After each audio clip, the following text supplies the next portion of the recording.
value added.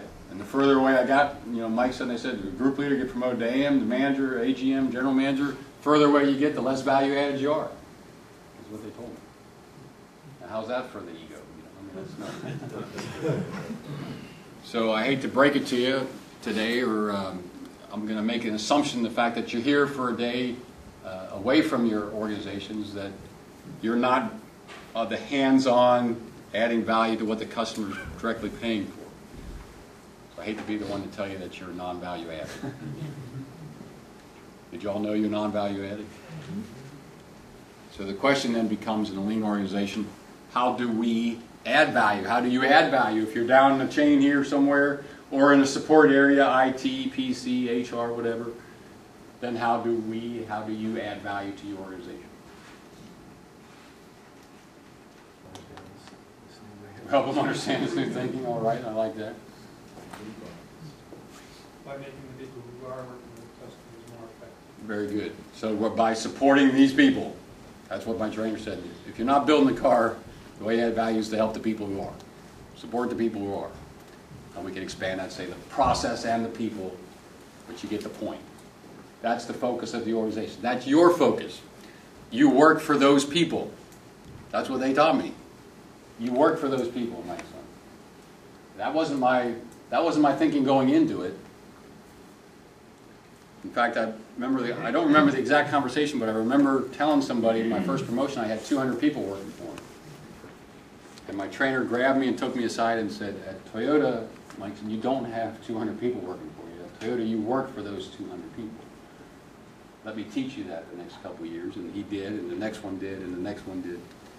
So do you have that paradigm, so to speak, or that belief or thinking in your organization with your people?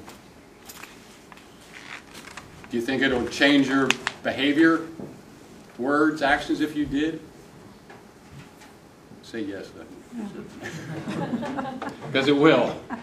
And it does. So, we use this when we teach team leaders and group leaders at Toyota. We review this and kind of talk about it. And we'll use the and-on as an example. Has anybody been to a Toyota plant or taken the tour or anything?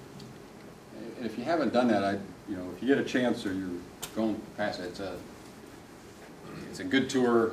It's one of the top 10 tours in America. Some top 10 public tours, and for people who don't care anything about manufacturing or lean. So if you got any idea for lean, but anyway, I tell people or ask people, how many times a day you think that and-on cord is pulled. So say if I'm a plant manager in assembly, there's 1,000 people, 500 days, 500 nights. How many times a day do you think that and-on was pulled? And that was one of the things was one of my indicators. So take a guess. How many times a day you think? 1,000 people, one day? 5. Okay. That's too low, buddy. But thank you for starting the bidding. 100 is too low. 500. 500 is too low. 100. How much? 1,500. Too low. 12,000 Per day? per day. Just one assembly plant. Just 1,000 out of the 8,000. What does and-on mean? And-on means signal. That's all, okay. what the direct translation is, but in the application for the Toyota plant, it was the rope cord. Yeah, I mean, what and-on? So thank you for. So the history on that one. Remember the loom that quality built in. So when they started the assembly plant, they said, well, we need to have that same principle in the assembly plant. We need to stop the line so the defect doesn't go any further.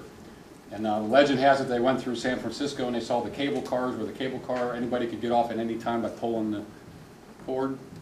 So they said that would work. So they strung the cord up and anybody could pull it any time. So that's where that came from and the philosophy behind it. So You still produce 60 years? yeah, well, that's a good question. No. So now to clarify, there's 12,000, and it's gone down since then, by the way. But to explain, it doesn't stop every time it's pulled. And the whole plant doesn't stop every time it's pulled. So when it's pulled, it sends a signal to the team leader that I have a problem. And then the team leader comes over and he's got whatever the cycle time is, 60 seconds or whatever for the tack time in the plant. Then they've got that time to make a decision whether to let the line stop or to release the andon and let it keep going. So the team leader makes the decision whether to let the line stop or not.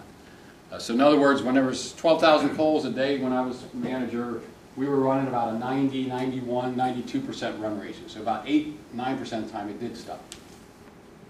The other times it's, I find out what it is, I release it, I fix the problem, on I go.